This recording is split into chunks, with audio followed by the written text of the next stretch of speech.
आज हमारे इंस्टीट्यूट में एक ऐसे शिक्षक आए हैं जो क्लासरूम से नहीं ज़मीन से एजुकेशन का रेवोल्यूशन शुरू कर रहे हैं। तो हाँ जी सर, मैं तो आपको पिछले 12 साल से जानता हूँ क्योंकि आप 6, 7, 8 में मेरे क्लास टीचर थे। बाकी लोग जानना चाहते हैं कि ये टीचर कौन है जो फुटपाथ पे बच्चों को पढ़ाने की पहल कर रहा है, कौन है, कहाँ से आता है, क्या करता है। तो सर आप लोगों को बताइए। सबसे पहले तो मैं क्रिएटिव अध्ययन का बहुत बहुत धन्यवाद करना चाहता हूं जिन्होंने मुझे यहाँ पे इनवाइट किया, और उससे बड़ी खुशी मेरे लिए ये है कि आप हमसे पढ़े हुए हैं और 6, 7, 8 में मैं आपका क्लास टीचर रहा। और अपने बच्चों की, टीचर्स के लिए सबसे बड़ी खुशी की बात यही होती है कि अपने बच्चों के लिए अगर वो सक्सेस होते हुए देखें और आप एक अच्छा बिजनेस कर रहे हैं, सक्सेसफुल है, तो हमें बहुत खुशी होती है इस चीज़ से। और मेरा नाम कृष्ण कुमार है, मैं राजस्थान से बिलोंग करता हूँ। एक छोटा सा डिस्ट्रिक्ट है हमारा हनुमानगढ़, वहाँ से मैं बिलोंग करता हूँ। और यहाँ पे मुझे 2013 में मैं आया था एक टीचर के रूप में, मैंने ज्वाइन किया है। कौटिल्य गवर्नमेंट सर्वोदय कोविड विद्यालय चिराग इनकलेव में मैं पढ़ाता हूँ। तो सर सबसे पहला क्वेश्चन, आपने फुटपाथ पर पढ़ाने का डिसीजन कैसे लिया और सबसे पहले तो आप वहाँ तक पहुँचे कैसे? एक्चुअली में हुआ ये था कि मेरा रूटीन है 5 से 7 बजे का, जो रूटीन है वो स्कूल से आने के बाद 5 से 7 मैं पार्क की तरफ जाता हूँ। तो वहाँ से मैं सेक्सराय की हमारे पास में मार्केट पड़ती है, तो मैं उसके अंदर घूमने के लिए निकल लेता हूँ कई बार। तो मैंने वहाँ पे देखा कि बहुत सारे बच्चे वहाँ भीख मांग रहे हैं और किसी से कुछ खाने का मांग रहे हैं, कभी कुछ ले रहे हैं। तो वहाँ पे दुनिया अपनी अपनी चीज़ों में सब में व्यस्त है, कोई इन पे ध्यान नहीं दे रहा था। तो मैं वहीं जहाँ पे मैं फुटपाथ पे बैठा था, वहीं पे मैंने बैठे इन बच्चों को जब देखा गौर से, तो मेरे मन में एक विचार आया कि क्यों ना हम इनको, जो ये भीख मांग रहे हैं, इनको पैसे की बजाय अगर मैं इनको कलम थमा दूं हाथ में, तो मुझे लगता है कि ये और ज़्यादा वो आए। तो वहाँ से मुझे एक विचार आया ये पढ़ाने का बच्चों को। जी सर। तो सर जैसे जब आपने पहले दिन सोचा कि मैं बच्चों को पढ़ाता हूँ, आपने पहले दिन ये ट्राई किया बच्चों को पढ़ाने का, जब आपने थोड़ा सा इनिशिएट किया कि चलो चलते हैं, बात करते हैं बच्चों से और लोग, तो वहाँ पे बच्चों का और लोगों का रिएक्शन क्या था? वो देखो, हर चीज़ थोड़ा सा डिफ़िकल्ट तो लगती है जब स्टार्ट में हम जाते हैं। तो जब मैंने बच्चों को भीख मांगते हुए देखा, ये सब किया, तो मैंने क्या किया उनके लिए, मैंने सोचा कुछ कॉपी किताब पहले खरीदता हूँ उनको। और फिर 2 बच्चों से मैंने बात भी करी कि अगर मैं आपको, वो बोले भैया पैसे दो, मैं अगर मैं आपको पैसे ना दे के आपको कलम दूँ तो आप पढ़ोगे? तो बोला हाँ सर हम बिल्कुल पढ़ेंगे। तो मैं पहले किसी ने कलम या कॉपी आपको दिया है कुछ? कि नहीं सर हमें कुछ नहीं दिया।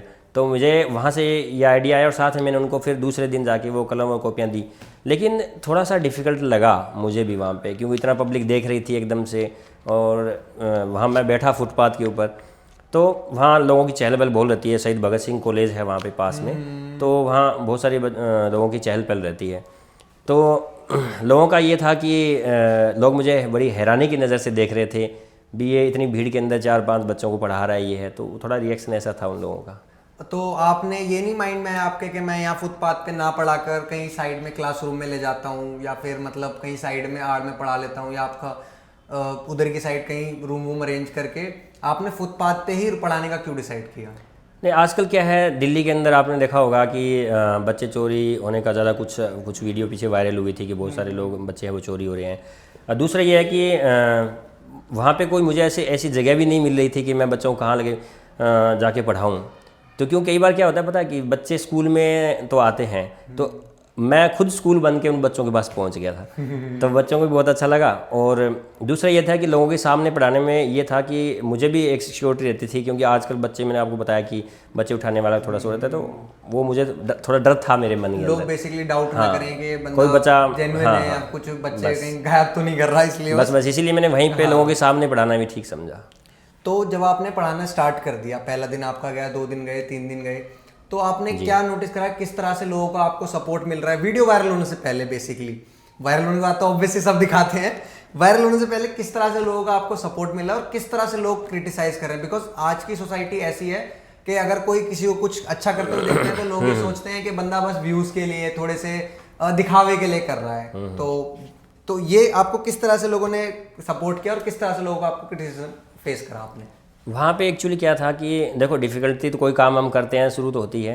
और मुझे ये जो आइडिया आने के बाद जब ये चीज़ें फेस करनी पड़ी, वो मैं आपको बताता हूँ कि कुछ ऐसा नहीं, सारे लोग एक जैसे होते हैं, कुछ लोग बहुत दिल के बहुत अच्छे होते हैं। जैसा मेरा सामना हुआ, अच्छे लोगों से भी हुआ और बुरे लोगों से भी हुआ उस जब मैंने पढ़ाना ये शुरू किया तब से। तो मैं पहले अच्छे लोगों की बात करूँगा कि जब मैं वहाँ पे गया तो मैं जो एक गोलगप्पे वाला भैया है तो वो डेली उनको मैं बोलता हूँ यार इनको बच्चों को गोलगप्पे खिलाओ, तो वो 2 एक्स्ट्रा खिलाता था। अगर मैं 10 रुपये 20 रुपये उनको खिलाता हूँ तो वो 4 उनको एक्स्ट्रा खिलाता था। इसलिए तो बहुत सारे लोगों ने, किसी ने पानी की बोतल उनको दी, किसी ने कुछ खाने को दिया, इस तरीके से बहुत सपोर्टिव लोग भी वहाँ पे थे। लेकिन कुछ डिफ़िकल्टी आई मेरे को, 2-3 लोगों ने कहा तुम कहाँ से इसको IPS बना दोगे, ये तुम आज 2 दिन पढ़ाओगे, चौथे दिन क्या होगा, इन बच्चों का कोई फ्यूचर नहीं होता, इन बच्चों का, इस तरीके से बात, टाइम वेस्ट कर रहे हो आप तो यहाँ पे बैठकर। और एक ये था कि जैसे मैंने स्टेशनरी की वहाँ से जब किताबें वो सब खरीदी तो उसने भी मुझे कहा सर आप क्या कर रहे हो, ये आज फाड़ के, ये तो रोज़ हम रोज़ यहीं देखते हैं, या आज अभी पेज फाड़ के बाहर कचरा कर देंगे और फिर ये कौन उठाएगा, क्या करेंगे, कुछ नहीं पढ़ने वाले ये बच्चे, इनका कोई फ्यूचर नहीं होता। तो मुझे वो चीज़ थोड़ी दिल को लगी, लेकिन मैंने अपना विचार नहीं बदला। मैंने कहा ना मैं इस चीज़ को कंटिन्यू रखूँगा चाहे दुनिया कुछ भी कहे, और इन बच्चों को मुझे पढ़ाना है बस। जैसे कि अभी हम बात कर रहे थे तब आपने बताया कि उस दौरान शहीद भगत सिंह कॉलेज के भी कुछ बच्चे आ जाते थे आपके पास। जी जी। थोड़ा बच्चों को कॉपी पेंसिल दे देते थे, थोड़ा आपके साथ मिलके वो भी उनके साथ पढ़ा लेते, थोड़ा इंगेज करते थे, तो बच्चों को भी अच्छा लगने लगा था। बिल्कुल बिल्कुल।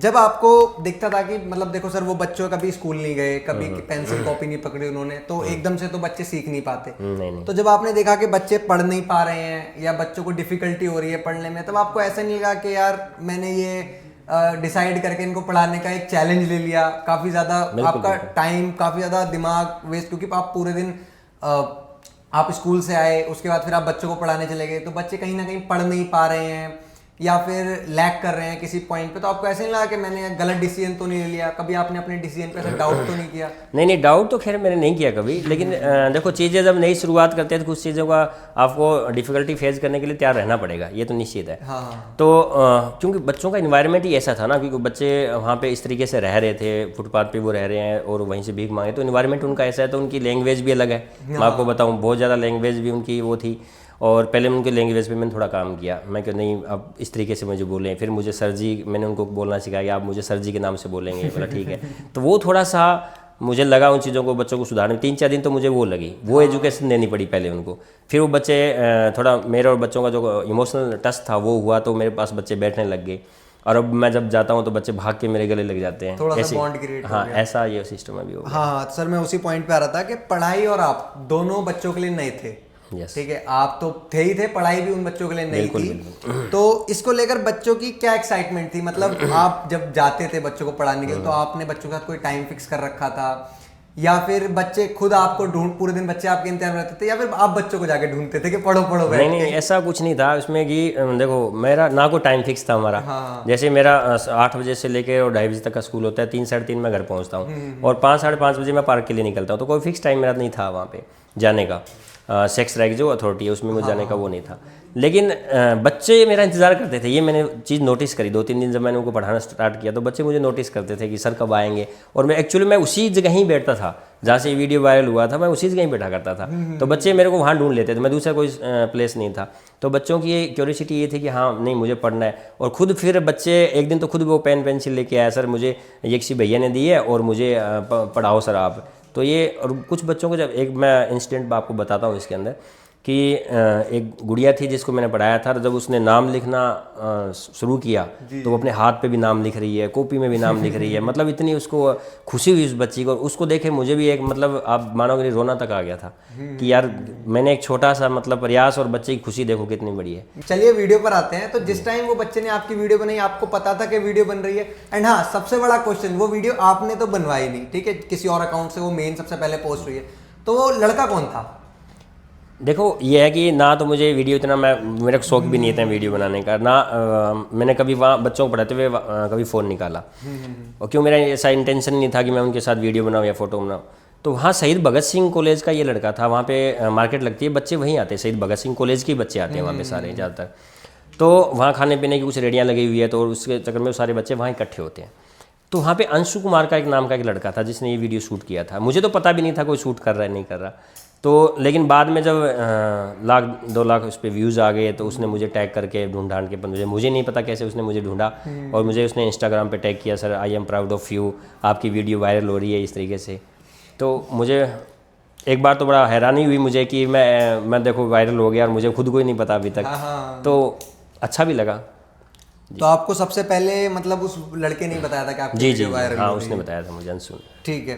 तो वीडियो वायरल होने से पहले नहीं, इसमें एक चीज़ और भी थी, मैं आपको बताऊंगा अभी, आपको रोकना चाहूँगा बीच में कि जैसे मैं स्कूल में पहुंचा तो 1 लाख 2 लाख वो व्यूज़ आ चुके थे उस वीडियो पे, मुझे तो पता ही नहीं था तब तक।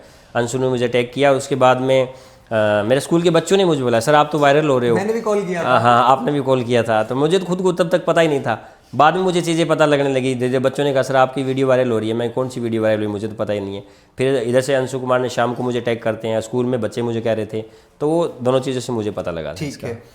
तो उसके बाद वीडियो वायरल होने से पहले मतलब कुछ लोग आपको क्रिटिसाइज कर रहे थे, कुछ लोग आ रहे थे हेल्प करने, ये तो सॉन चल रहा था। वीडियो वायरल होने के बाद फुटपाथ पे लोगों का, आपकी फैमिली का, स्कूल के लोगों का, और साथ ही साथ आपकी लाइफ में उसका क्या इम्पैक्ट पड़ा? जैसे कि अभी हम डिस्कस कर रहे थे दोनों बैठ के, तो आपने बताया कि कई सारे न्यूज़ चैनल वाले आपको इंटरव्यू के लिए अप्रोच कर रहे हैं, आर्टिकल्स आपके नाम के पोस्ट कर रहे हैं, और आपके पेज पे अराउंड 1.6 या 1.5 समथिंग मिलियन व्यूज गए हैं। जी जी। लेकिन वो सेम वीडियो मैं अभी गूगल पे मैंने चेक करा, 50 से ज्यादा मल्टीपल अकाउंट से पोस्ट हुई है। Yes, और सब पे 1 लाख से ऊपर ही व्यूज हैं। ठीक है, और काफी अच्छे अच्छे पेजेस ने भी ये वीडियो पोस्ट करी है।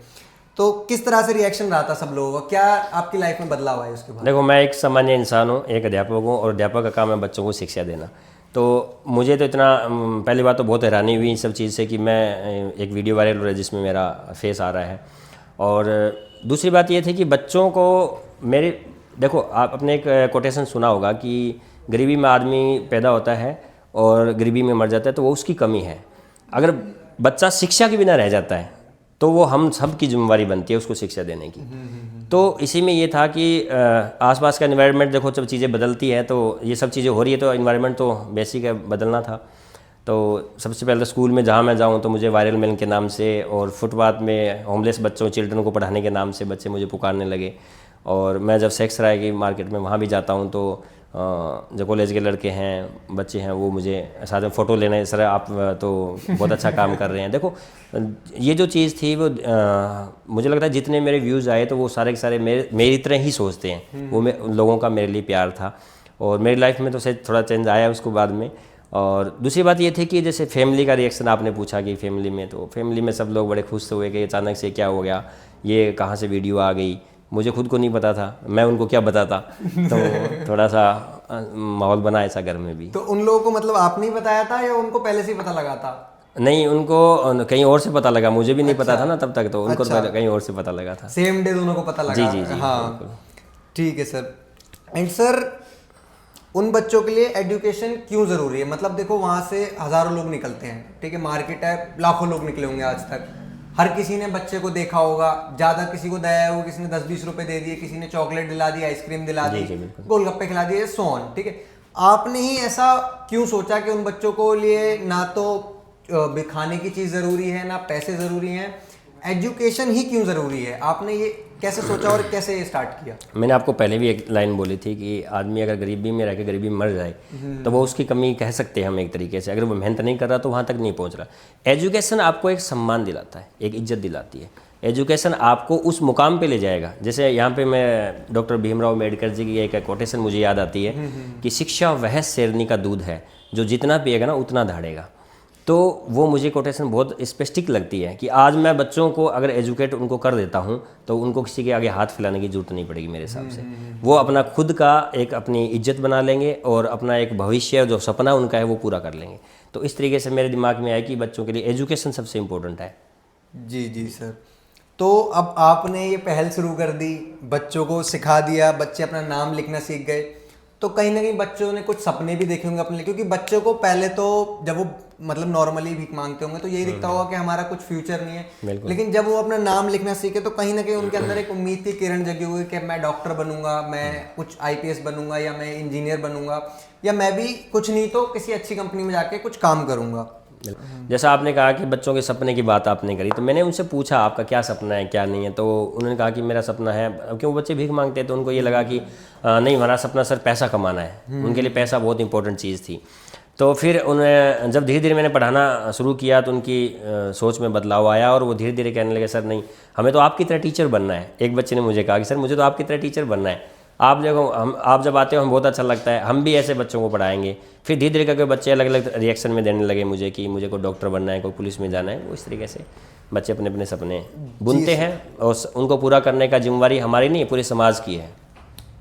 तो ये जो आपकी पहल है जी। फुटपाथ से बच्चों का भविष्य बनाने की, तो इसमें आपकी आगे फ्यूचर में क्या योजनाएं हैं, उन बच्चों के सपने हैं वो कैसे पूरे करेंगे आप किसी एनजीओ से जुड़ेंगे आगे जाके, या आप गवर्नमेंट का सपोर्ट मतलब चाहते हैं इसमें, या कुछ आपने मतलब देखो पहले तो आपने एक बेसिकली पढ़ाना ही स्टार्ट कर लो रोड पे, बट जैसे जैसे चीजें आगे बढ़ी आपने कुछ सोचा होगा कि इन बच्चों को अब जो उम्मीद की किरण जो जगी है उसको आगे कैसे कंटिन्यू करें, तो क्या प्लान्स आपने सोचे फ्यूचर के लिए?